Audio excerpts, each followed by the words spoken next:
على أشرف المرسلين نبينا ومولانا محمد وعلى آله وصحبه أجمعين وأشهد أن لا إله إلا الله وحده لا شريك له وأشهد أن محمدا عبده ورسوله صلى الله عليه وعلى آله وصحبه ومن تبع الهدى إلى يوم الدين. Alhamdulillah, kembali kita lanjutkan di malam ini pembacaan kitab Al-Lu'lu' wal Marjan fi mattafaqa alaihi syaikhan. Yang punya kitab di sini yang tidak orang. Satu, banyak. Banyak yang enggak punya. Jadi enaknya gimana ini? Arisan kitab. Enggak boleh. Barangkali yang belum punya nanti bisa pengadaan kitab ini. Satu rumah satu kitab. Cukup misalnya? Nanti biar bisa dipakai bahan bacaan satu keluarga. Babun tahrimur rabibah wa ukhtul mar'ah. Bab haram mahram wa ukhtil mar'ah dan saudari dari istri. Hadis dari Ummu Habibah radhiyallahu anha. Qalat qultu ya Rasulullah hal laka fi binti Abi Sufyan. Kata Ummu Habibah, aku sampaikan ya Rasulullah, apakah Anda boleh menikahi putrinya Abu Sufyan? Ummu Habibah ayahnya namanya siapa? Abu Sufyan. Beliau putrinya Abu Sufyan. Qala fa'af'alu madza? La, aku mau melakukan apa dengan putrinya Abu Sufyan? Qultu tankih. Lalu Ummu Habibah mengatakan, kau bisa menikahi putrinya Abu Sufyan. Berarti apanya? Saudarinya Ummu Habibah. Aku masih punya saudara-saudara perempuan yang lain, kau nikahi mereka. Qala, Nabi SAW mengatakan, atuhibbina, apakah kamu senang aku nikah dengan saudari-saudarimu? Qultu, kemudian aku sampaikan, lastu laka bimukhliyah. Aku yakin aku tidak akan pernah menjadi istri Anda sendirian. Pasti aku punya madu. Lastu laka bimukhliyah. Aku tidak akan mungkin jadi istri sendirian. Sehingga para ummahatul mukminin yang pernah menjadi istri Nabi SAW sendirian tanpa madu hanya dua. Satu Khadijah, yang kedua siapa? Saudah bintu Zam'ah sekian waktu. Lalu setelah itu Nabi SAW menikahi Aisyah. Setelah itu semuanya punya madu. Aisyah ketika dinikahi Nabi SAW sudah ada beberapa wanita yang menjadi madunya Aisyah. Ummu Habibah mengatakan, lastu laka bimukhliyah, aku tidak akan mungkin menjadi istri Anda sendirian. Wa ahabbu man syarakani fika ukhti, sehingga aku ingin yang menjadi sekutu bagiku untuk sama-sama jadi istri Anda adalah saudariku. Sehingga beliau menawarkan saudarinya di hadapan Rasulullah sallallahu alaihi wasallam. Qala, kemudian Nabi sallallahu alaihi wasallam mengatakan, innaha la tahillu, seperti itu tidak halal bagiku. Qultu, lalu aku sampaikan, kata Ummu Habibah, aku bertanya, balagani annaka takhtub, aku dengar-dengar kalau Anda sedang mengkhidbah wanita. Qala ibnata Ummi Salamah.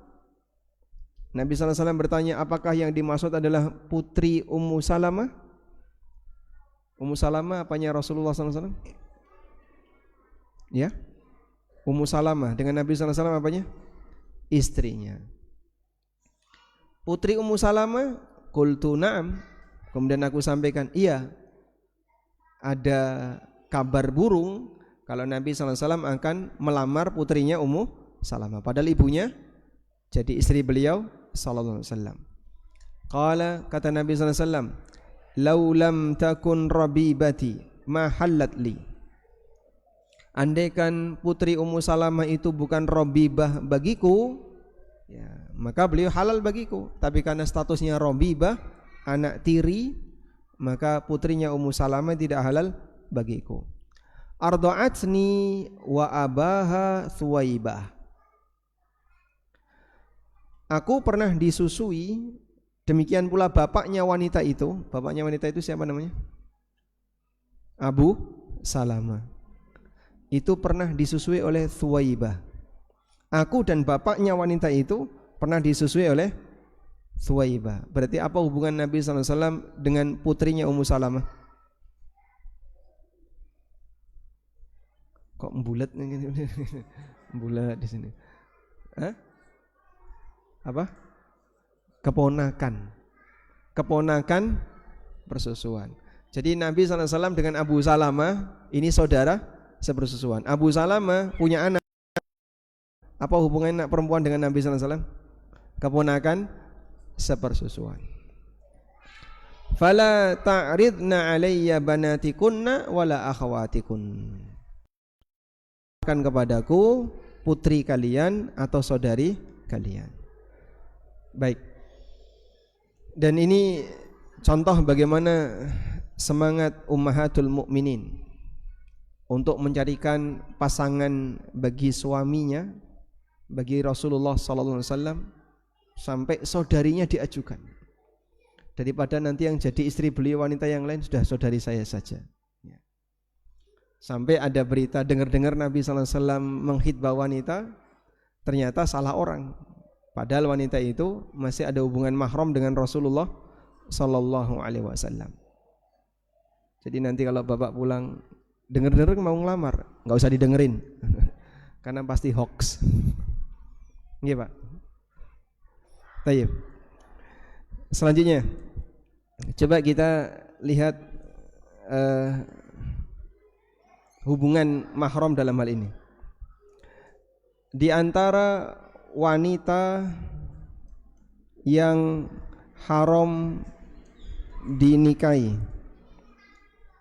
adalah firman Allah, wa an tajma'u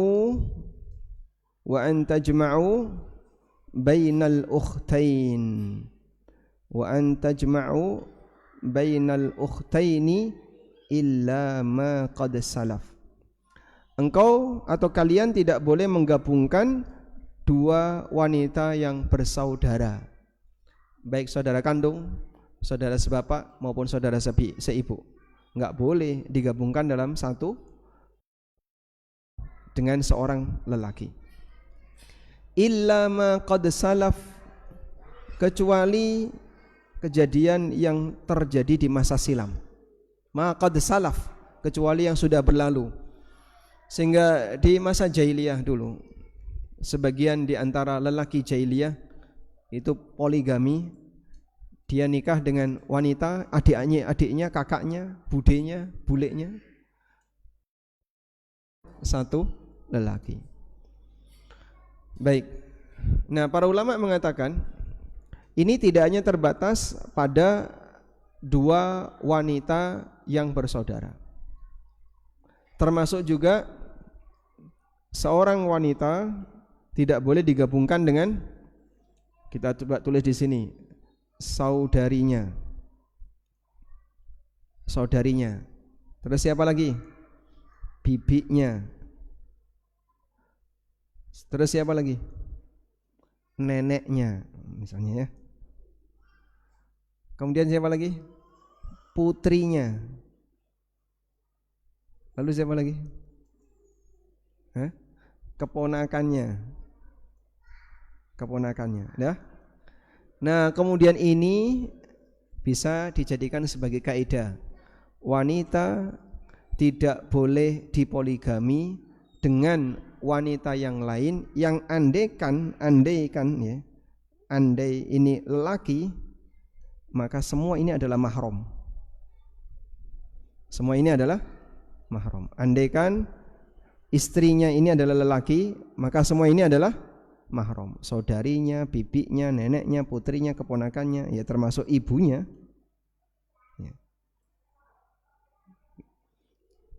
Andai kan ini lelaki, maka pasangan ini adalah mahramnya. Nah, menggabungkan ini semuanya hukumnya dilarang.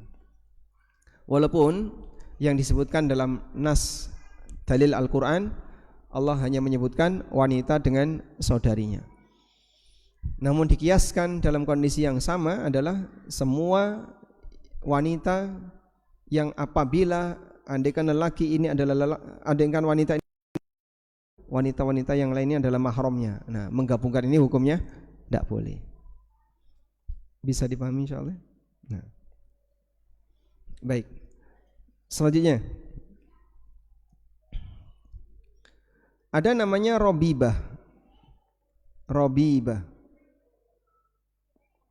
Allah Subhanahu wa taala ini, laulam takun robibati, andaikan dia bukan robibahku, lam ma halat li, itu pun tidak halal bagiku. Robibah, apa itu robibah? Robibah anak tiri. Anak tiri itu berarti bawaan istri. Anak tiri menjadi mahram karena dua hal. Robibah jadi mahram karena dua hal. Yang pertama, sudah akad yang sah. Yang kedua, sudah hubungan badan dengan ibunya. Sehingga kalau sebatas akad tapi belum hubungan badan dengan ibunya, boleh milih anaknya. Misalnya sudah akad dengan ibunya, kok saat akad ada putrinya, terus dia lebih tertarik putrinya daripada ibunya. Akhirnya dia ceraikan ibunya, terus dia nikahi putrinya, secara hukum boleh. Apa mungkin terjadi? Wallahu a'lam, tapi kita bicara hukum ya. Sebab persyaratannya dua, sudah akad dan sudah terjadi hubungan. Ini seperti yang Allah tegaskan dalam Al-Quran, di mana Allah sebutkan ini, cara niteninya gampang, di ujung juz 4. Allah Subhanahu wa taala berfirman di surat An-Nisa ayat 23. Inilah para wanita yang jadi mahram. Hurrimat alaikum ummahatukum. Diharamkan bagi kalian untuk menikahi wa banatukum, putri-putri kalian, wa akhawatukum, saudari kalian, baik kandung, sebapak maupun seibu, wa ammatukum, bibi kalian dari bapak, wa khalatukum, bibi kalian dari ibu, wa banatul akhi, ponakan dari saudara laki-laki, wa banat, ponakan dari saudara perempuan, wa ummahatukum allati arda'nakum, dan ibu yang menyusui kalian, wa akhawatukum minar radha'ah, dan saudari sepersusuan kalian, wa ummahatu nisaikum, dan ibu istri kalian, berarti mertua, ibu mertua, wa rabaibukum, dan para robibah, allati fi hujurikum, yang berada di rumah kalian. Hujrah itu bisa dipahami di pangkuan, yang maksudnya adalah dalam pengawasan. Min nisaikum, dari istri kalian, allati dakhaltum bihin, yang sudah kalian lakukan hubungan badan dengannya. Al-Quran mengatakan, fa illam takunu dakhaltum bihinna fala junaha alaikum. Kalau kamu belum melakukan hubungan badan dengan ibunya, tidak ada dosa bagi kalian untuk nikahi putrinya. Wa halailu abnaikum, dan halail, wanita yang halal, abnaikum, dari anak-anak kalian. Berarti apa ini? Menantu perempuan. Alladzina min aslabikum, yang merupakan keturunan kalian, bukan anak angkat, tapi bukan min aslab. Sehingga dulu orang jahiliyah itu pantangan, Kalau ada anak angkat menikah terus cerai, maka janda anak angkat ini tidak boleh dinikahi oleh siapa? Tidak boleh dinikahi oleh bapak angkatnya. Wa an tajma'u bainal ukhtain, dan kalian tidak boleh menggabungkan dua saudari perempuan illa ma qad salaf, kecuali pernikahan di masa silam. Nah, dulu zaman jahiliyah yang ngawur-ngawur ya. Ada yang nikah 10 wanita, ada yang ngerenteng saudaranya ya. Dia nikahi kakak, adik-adik perempuannya dinikahi semua, direnteng. Innallaha kana ghafurar rahimah, sesungguhnya Allah zat yang maha pengampun lagi maha penyayang. Wal nisa illa ma malakat aymanukum, setelah itu adalah para wanita muhsanah, kecuali para budak-budak perempuan yang kalian miliki. Nah, sehingga awal dari juz 5 ini berkaitan dengan akhir dari juz 4. Makanya sebagian ulama melarang kalau tadarus di penghujung juz 4 jangan berhenti, karena konteks wal muhsanatu minan nisa'i illa ma malakat aymanukum itu masih berkaitan dengan hurrimat alaikum ayat sebelumnya tadi. Ini dikumpulkan oleh Syekh Abdul Muhsin Al-Badr, bapaknya Syekh Abdul Razak, dalam salah satu ceramah beliau, beberapa ayat Al-Quran yang itu dohirnya terpisah dengan pembagian juz, tapi dia tidak boleh dibaca berhenti.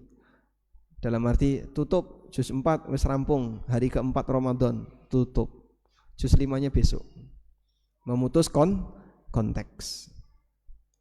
Baik. Selanjutnya, di sini Allah Subhanahu wa taala menyebutkan mengenai mahram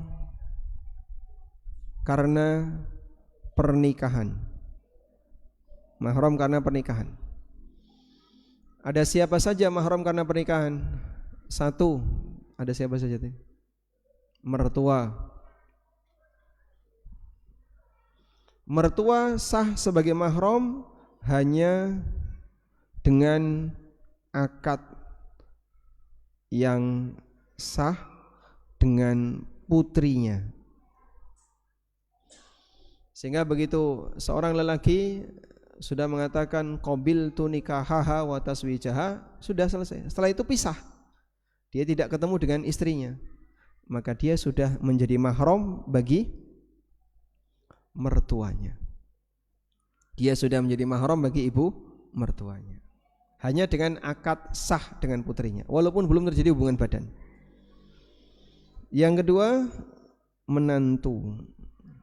Ini juga mahram dan sama, hanya dengan akad yang sah dengan siapa? Dengan, kalau menantu berarti dengan mertuanya.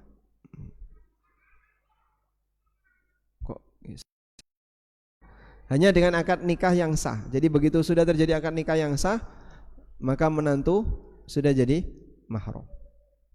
Terus siapa lagi? Tiri, anak tiri. Nah, anak tiri jadi mahram dengan dua syarat. Yang pertama akad nikah, dan yang kedua terjadi hubungan badan. Ini pendapat jumhur ulama. Dan ada satu lagi pendapat Ali bin Abi Thalib, yaitu yang ketiga, anak tiri itu tinggal bersama. Tinggal bersama. Ini menurut pendapat Ali. Berdasarkan firman Allah, wa rabaibukumul lati fi hujurikum. Allah mengatakan fi hujurikum. Anda lihat ya. Coba baris yang paling bawah. Wa rabaibukumul lati fi hujurikum. Fi hujurikum maksudnya dalam rumah kalian, tinggal satu atap dengan kalian. Sehingga kalau anak tiri ini jauh, maka ketika dia cerai dengan ibunya, boleh nikah dengan anak tiri ini. Menurut pendapat Ali. Ceritanya, ada seorang tabi'in, beliau nikah dengan seorang wanita, sudah terjadi hubungan badan, terus istrinya ini mati. Kemudian dia sedih. Nah, setelah ditanya, kenapa istri saya mati? Dia punya enggak anak perempuan? Punya. Tapi kan Robibah enggak boleh saya nikahi. Di mana anak perempuannya? Di Syam atau di luar daerah. Kan beliau tinggal di Kufah. Kau boleh nikah dengan itu. Loh, kan dia anak tiri saya. Dia tidak satu hujrah dengan kamu. Laisa fi hujurikum. Ada satu tempat dengan kamu. Tapi ini pendapat beliau radhiyallahu anhu, dan ini bertentangan dengan mazhab jumhur. Karena itu menurut jumhur ulama, sifat yang disebutkan oleh Allah fi hujurikum dalam ayat ini mulgha. Ini sifat yang tidak digunakan sebagai batasan hukum. Nah, wallahu alam. Selanjutnya, babun innamar radha'ah minal maja'ah. Bab bahwasanya radha'ah itu hanya berfungsi menjadikan mahram minal maja'ah apabila bisa menghilangkan rasa lapar. Orang dewasa minum susu 200 kenyang enggak? Misalnya ngeleh banget, terus dikasih susu 200 ml, kenyang enggak? Ganjel, nanggung apa? Dia enggak kenyang, karena dia sudah besar. Misalnya anak usia 6 tahun, anak usia 7 tahun, sehingga ASI yang bisa menyebabkan jadi mahram adalah minal maja'ah.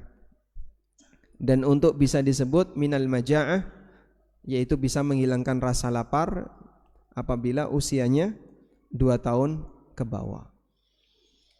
Hadis Aisyah radhiyallahu anha, beliau menceritakan, dakhala alayya an-nabiyyu sallallahu alaihi wasallam. Nabi sallallahu alaihi wasallam pernah menemuiku.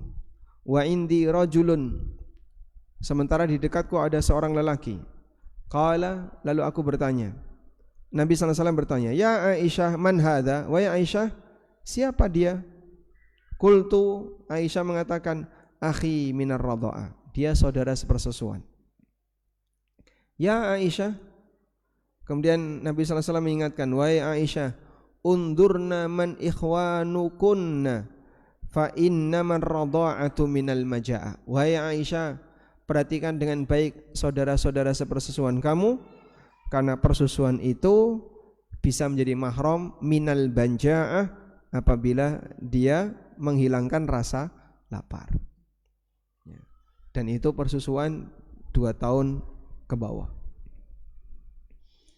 Karena itu apabila diberikan setelah anak itu besar, apalagi dia lebih sering makan MPASI daripada ASI, misalnya sudah di usia 3 tahun tapi belum disapi, mungkin dia usia 3 tahun atau 2 tahun lebih belum disapi, dan dominan makanannya bukan lagi makanan ASI, maka tidak bisa menyebabkan jadi mahram. Demikian pendapat jumhur. Baik. Nah, sekarang kita akan beralih ke hadis berikutnya. Babun al-waladu lil firash wa tuwaqqa syubhat. Bab anak itu milik suami yang sah dan syubhat harus dihindari. Nah, ini hadis penting ya, berkaitan dengan masalah isu-isu kemarin yang sempat ramai tentang apa kemarin, mau tes DNA untuk membuktikan apakah betul Habib atau bukan ya. Hadis Aisyah radhiyallahu anha qalat ikhtasama Sa'ad bin Abi Waqqas wa Abd bin Zam'ah fi ghulamin faqala Sa'ad hadha ya Rasulullah ibnu akhi Utbah bin Abi Waqqas ahida ilayya annahu ibnuhu, undur ila syabahihi. Sa'ad bin Abi Waqqas mengatakan, ya Rasulullah, lihat, anak ini adalah anak dari saudaraku Utbah bin Abi Waqqas. Dia berpesan kepadaku untuk mengambilnya. Coba lihat betapa miripnya dia dengan Utbah bin Abi Waqqas. Wa qala Abd bin Zam'ah, sementara Abd bin Zam'ah mengatakan, hadza akhi, ini saudaraku ya Rasulullah. Wulida ala firashi abi min walidatihi, karena dia dilahirkan dari firash bapakku, yaitu Zam'ah. Zam'ah di sini siapa? Ayahnya Abd, bapaknya Saudah bintu Zam'ah. Min walidatihi, dari budak perempuan Zam'ah. Fanadhara Rasulullah sallallahu alaihi wasallam ila syabahihi fara'a syabahan bayyinan bi Utbah. Nabi sallallahu alaihi wasallam melihat kemiripannya sangat mirip dengan Utbah. Faqala huwa laka ya Abd. Namun Nabi sallallahu alaihi wasallam mengatakan, wahai Abd, anak ini punya kamu, ini saudara kamu. Al waladu lil firash, anak itu milik pemilik ranjang. Walil ahir al hajar, sementara pezina dia diboikot. Wahtajibi minhu ya Saudah bintu Zam'ah, falam tarahu Saudatu qat. Wahai Saudah bintu Zam'ah, kamu harus berhijab darinya. Lalu Saudah tidak pernah menampakkan dirinya pada orang itu sama sekali. Baik, ceritanya begini ya. Ini kalau nggak pakai cerita mungkin agak rumit ya. Tersebutlah seorang lelaki namanya Zam'ah. Zam'ah ini punya budak wanita namanya Walidah. Budak wanita itu apa? Walidah. Budak wanita ini zina dengan Utbah. Jadi di sini ada hubungan sah, ini hubungan gelap. Nah, melahirkan seorang anak. Di situ di hadis tidak disebutkan namanya, cuman disebutkan gulam. Nah, gulam yang terlahir dari walidah ini. Ya, secara gen dekat dengan Utbah, tapi resminya wanita itu punya Zam'ah. Nah, rebutanlah dua orang. Yang pertama Sa'ad bin Abi Waqqas, yang kedua Abd bin Zam'ah. Sa'ad mengatakan, ini keponakanku. Ini keponakanku. Jadi mau dibawa sama Sa'ad, anak itu. Sementara Abd mengatakan, ini saudaraku. Karena anaknya Zam'ah. Secara kemiripan, gulam ini lebih mirip ke Utbah, mirip. Sehingga kalau pakai tes DNA lebih dekat DNA-nya ke sini. Kalau pakai tes DNA. Ada? Nah, ketika Nabi SAW menjumpai sengketa seperti ini, siapa yang belum menangkan tadi? Yang belum menangkan siapa? Abd. Ini gulam saudaramu wahai Abd, fa innal walada lil firash. Karena anak itu milik siapa? Pemilik ranjang. Yang dimaksud pemilik ranjang adalah yang punya hubungan sah dengan wanita ini. Ya. Walil ahir, al ahir az-zani, yang berzina al hajar, dia enggak dapat hak. Sehingga walaupun secara DNA mirip, tapi tidak dinisbahkan, tidak dinasabkan kepadanya. Walaupun mungkin secara DNA mirip. Baik. Dari sinilah kita mendapatkan pelajaran bahwa tes DNA itu tidak bisa untuk menetapkan nasab. Tidak bisa. Dengan jelas hadis ini mengatakan Nabi SAW melihat Fanadhara Rasulullah sallallahu alaihi wasallam ila syabahihi. Nabi sallallahu alaihi wasallam melihat kemiripannya. Fara'a syabahan bayyinan bi Utbah. Beliau melihat sangat mirip dengan Utbah. Bayyin, jelas. Ada kemiripan yang sangat jelas dengan Utbah. Ya, ini kalau pakai tes DNA ya sudah enggak diragukan lagi. Dari sisi DNA dia lebih dekat kepada Utbah. Tapi Nabi sallallahu alaihi wasallam memenangkan Abad. Faqala huwa laka ya Abad. Wahai Abad, anak ini jadi saudaramu. Karena anak itu milik pemilik ranjang. Wa'il akhir al-hajar. Sementara yang berzina dengan walidah ini dia diboikot alias enggak mendapat hak anak. Tayyib. Namun Nabi SAW meminta kepada Saudah bintu Zam'ah jangan menampakkan diri di depan anak ini dalam rangka menghindari syubhat, ya. Menghindari syubhat. Menghindari syubhat gimana Pak? Kan gulam ini jadinya dengan Saudah apanya? Kalau dia saudaranya Abad. Zam'ah punya anak Saudah. Ini kan istri Nabi SAW. Punya anak Abad. Abad dengan Saudah apa? Hah? Saudaranya. Zam'ah punya anak Gulam tadi. Jadinya apa? Saudaranya juga. Tapi Rasulullah SAW minta kepada Saudah, ihtajibi anhu. Kau jangan menampakkan diri di depannya. Sehingga masih ragu harammu, mending kamu tidak usah membuka jilbab di depan Gulam. Baik.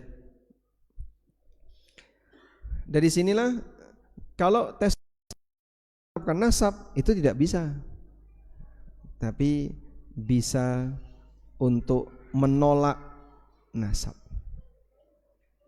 Kalau orang tidak mengakui nasab karena beda DNA boleh, tapi menetapkan nasab untuk dengan berdasarkan DNA tidak bisa. Dan kemarin kan sempat viral ya, sampai mau dilakukan uji kesamaan DNA. Dan di dunia ini pemimpin negara yang statusnya Ahlul Bait pasti adalah Raja Abdullah Yordan. Itu Ahlul Bait Al-Husaini. Sampai mau dicocokkan, betul enggak dia Habib? Coba minta DNA-nya Raja Abdullah. Wah, itu minta DNA raja ya. Urusannya dawa. Nah, namun kita punya satu prinsip, rasa melu rame. Yang penting belajar, karena masing-masing akan bertanggung jawab dengan amalnya sendiri-sendiri. Hadis Abu Hurairah radhiyallahu anhu, Nabi SAW bersabda, al-waladu li sahibil firash. Anak itu menjadi pemilik ranjang. Baik. Sehingga A dan B menikah ya. Oh, punya anak X, Y. Nah, ada berita yang enggak jelas bahwa B ini selingkuh dengan C. Terjadi selingkuh sampai melahirkan Z. Maka Z ini jadinya beda warna, biru. Z. Pertanyaannya, Z ini anaknya siapa? Anak A atau anak C? Bagaimana kalau A enggak mau mengakui? Bagaimana kalau A tidak mau mengakui? Jika A tidak mau mengakui, maka solusinya satu. Apa itu? Kalau A tidak mau mengakui, solusinya satu.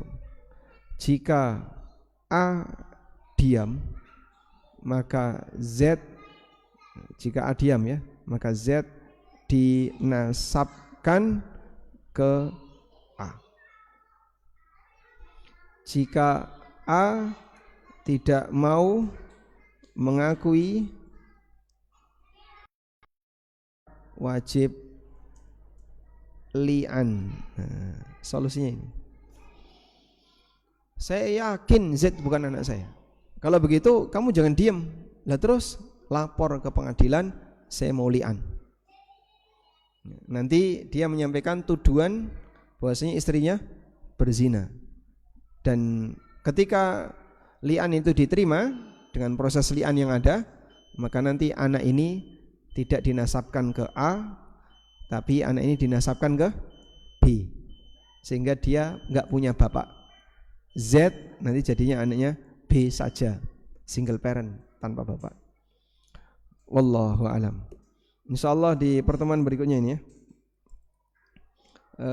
kita akan bicara tentang itu, tapi belum sampai pada pembahasan li'an. Demikian, wassallallahu ala nabiyyina Muhammadin wa ala alihi wa sahbihi wasallam, wa akhiru da'wana anil hamdulillahi rabbil alamin. Wassalamu alaikum warahmatullahi wabarakatuh.